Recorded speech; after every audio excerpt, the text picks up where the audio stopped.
Hello everyone, welcome to all of you. तो आज भी हम इथिक्स का एक क्वेश्चन डिस्कस करेंगे जो प्रोबिटी इन गवर्नेंस इस टॉपिक से रिलेटेड है। क्वेश्चन 2019 मेंस में फॉलो हुआ था। क्वेश्चन था कि what is mean by constitutional morality और how does one uphold constitutional morality. ये जो टॉपिक है इसमें बहुत सारे गवर्नेंस से रिलेटेड मैटर आते हैं, इस सिलेबस में मेंशन है। लेकिन ये क्वेश्चन पूछा गया था, वो इसलिए पूछा गया था क्योंकि 2019 में साबरीमाला का इशू बहुत फेमस हो गया था, बहुत ज़्यादा करंट अफेयर में था और सुप्रीम कोर्ट ने तब इस कंसेप्ट का हवाला दिया था। इस वजह से ये एक्सपेक्टेड भी था कि ये क्वेश्चन पूछा जाएगा। ठीक है, तो सीधा सीधा था कि what is mean by this और हम इसको कैसे अपहोल्ड कर सकते हैं। ठीक है, इतना क्वेश्चन था। तो इंट्रोडक्शन में तो इसी को एक्सप्लेन करना बनता है। तो इंट्रोडक्शन से स्टार्ट करेंगे कि ये जो टर्म है इसका ओरिजिन पॉलिटिकल थ्योरीज में है। ठीक है, पॉलिटिकल साइंस या फिर आप पॉलिटी कह लो, गवर्नेंस कह लो, इसमें इस टर्म का ओरिजिन है। ये आपने पहले लाइन में बता दिया, आपको पता है। इसका सिंपली मीनिंग ये होता है कि जो कोर प्रिंसिपल्स है कॉन्स्टिट्यूशनल डेमोक्रेसी के, उसको फॉलो अप करना है। ठीक है, और it is not just following the wordings of the constitution.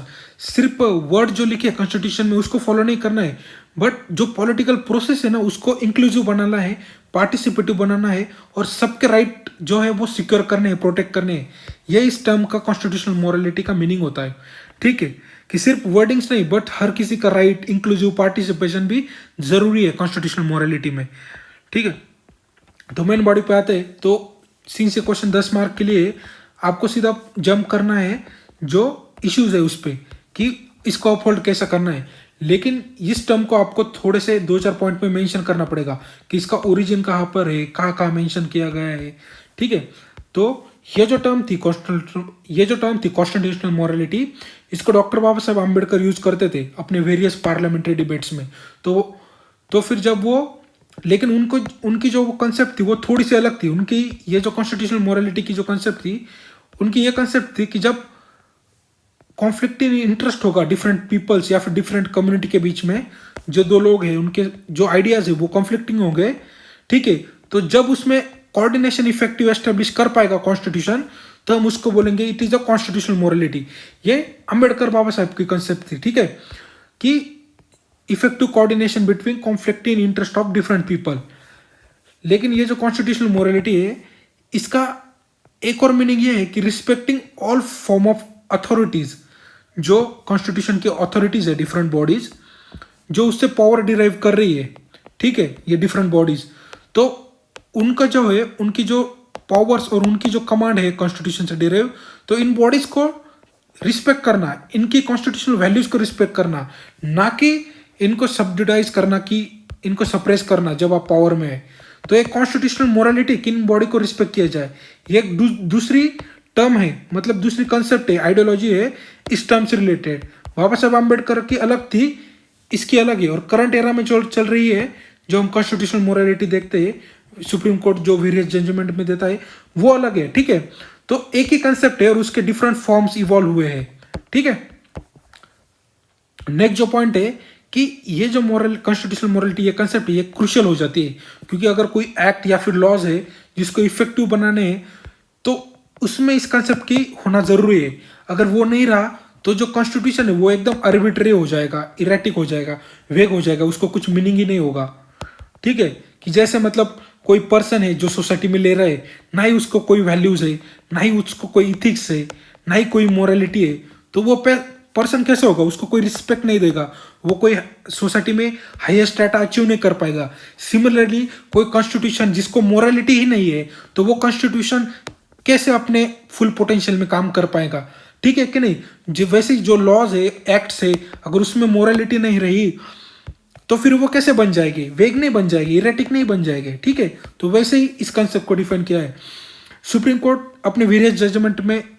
Essentiality जब मेंशन करता है कॉन्स्टिट्यूशनल मोरालिटी की, जैसे रिसेंटली जो नाच फाउंडेशन केस हुआ था, जिसमें सुप्रीम कोर्ट ने ये जो कॉन्स्टिट्यूशनल मोरालिटी इसका हवाला दिया था, और जो सेक्शन 377 आईपीसी का जो होमोसेक्सुअलिटी को क्रिमिनलाइज करता है, उसको डिक्रिमिनलाइज कर दिया। ठीक है, सुप्रीम कोर्ट ने।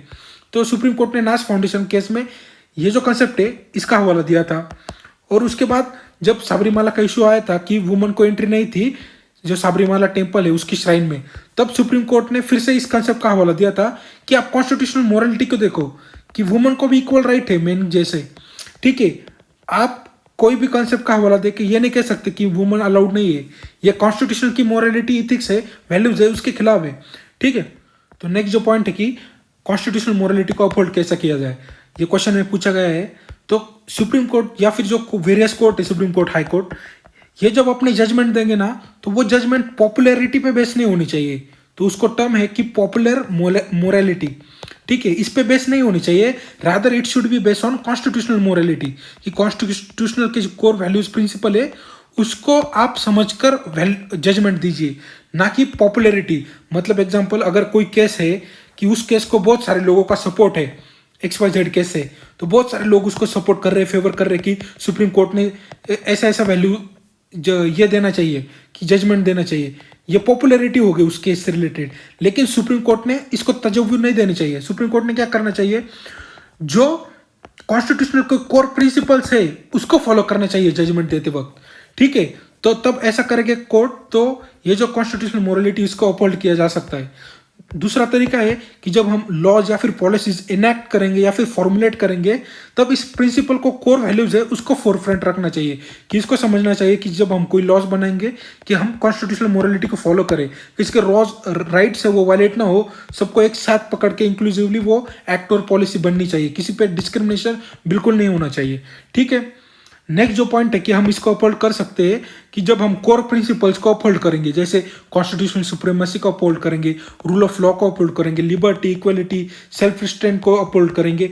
जब ये अपहोल्ड करेंगे तो अपने आप कॉन्स्टिट्यूशनल मोरालिटी है वो भी अपहोल्ड हो जाएगी। ठीक है, नेक्स्ट जो है वो हम कर सकते हैं कि जब हम किसी को चॉइसेस या फिर हमारे पास डिफरेंट चॉइसेस है किसी केसेस में, जब हम किसी केस को कॉन्स्टिट्यूशनल मीनिंग दे रहे हैं तो उसको हमको हेल्प करनी है, ऐड करना है, तब हम इस कंसेप्ट को अपहोल्ड कर सकते हैं। ठीक है, अब कंक्लूजन की ओर आते हैं। कंक्लूजन ये कहता है कि जैसे एक पर्सन होता है कि उसकी वैल्यूज होती है कि ये पर्सन की कोई अच्छी वैल्यू है, बुरी वैल्यू है, ये मोरली काफ़ी अच्छा पर्सन है, वैसे ही एक कॉन्स्टिट्यूशन होता है, सिमिलरली उसके भी कुछ वैल्यूज होते हैं, कुछ मोरालिटी होती है, कुछ प्रिंसिपल्स होते हैं, उसी को हम कॉन्स्टिट्यूशनल मोरालिटी कह रहे हैं अभी। तो जब किसी इंसान के पास ये सब होता है तो वो सोसाइटी में रिस्पेक्ट पैदा करता है, ऊपर ऊपर जाता है। वैसे ही अगर कॉन्स्टिट्यूशन में यह प्रिंसिपल अपहोल्ड किया कॉन्स्टिट्यूशनल मोरालिटी का, तो हमारा जो वो डेमोक्रेसी है वो ऊपर चलता जाएगा, वो वाइब्रेंट होता जाएगा। ठीक है, डेमोक्रेसी, ये कंक्लूजन में कहा है। एक पर्सन से कंपेयर किए उसकी मोरालिटी वर्सेस कॉन्स्टिट्यूशन की मोरालिटी, तो कॉन्स्टिट्यूशन भी जैसे एक पर्सन इंडिविजुअल ग्रो करता है, कॉन्स्टिट्यूशन भी ग्रो करता है, ऊपर जाता है, और डेमोक्रेसी वाइब्रेंट होती जाती है अगर ये कॉन्स्टिट्यूशनल मोरालिटी को हम अपहोल्ड करते हैं। तो अगर हमको जो कॉन्स्टिट्यूशनल मोरालिटी है उसको रियलाइज करना है तो हमको अकाउंटेबिलिटी, ट्रांसपेरेंसी, करप्शन फ्री और पार्टिसिपेटिव गवर्नेंस को भी इंश्योर करना पड़ेगा। ठीक है, तो ये था आज के डिस्कशन में। Thank you very much. लेकिन उससे पहले एक और चीज़ याद आ गई मुझे कि ये जो वेरियस टर्म्स होते हैं ना, जैसे करंट में आ गई कि कॉन्स्टिट्यूशनल मोरालिटी वगैरह XYZ, वैसे ही एक और टर्म थी जो पिछले साल के इकोनॉमिक सर्वे में मेंशन की थी, वो थी नजिंग। ये इस पे भी एक्सपेक्टेड था कि यूपीएससी क्वेश्चन पूछेंगी। नजिंग क्या होता है? नजिंग ऐसी चीज होती है कि किसी चीज के लिए किसी को पुश करना। ठीक है, मतलब अगर MSME है, वो अभी फिलहाल उनकी कंडीशन खराब है, या फिर फार्मिंग है उनकी कंडीशन खराब है, तो उनके रिफॉर्म के लिए या फिर स्टेप्स लेने के लिए अच्छे हम उनको नच करेंगे, उनको पुश देंगे, उनको फाइनेंशियली पुश देंगे, उनको टेक्नोलॉजिकल मैकेनिकल पुश देंगे।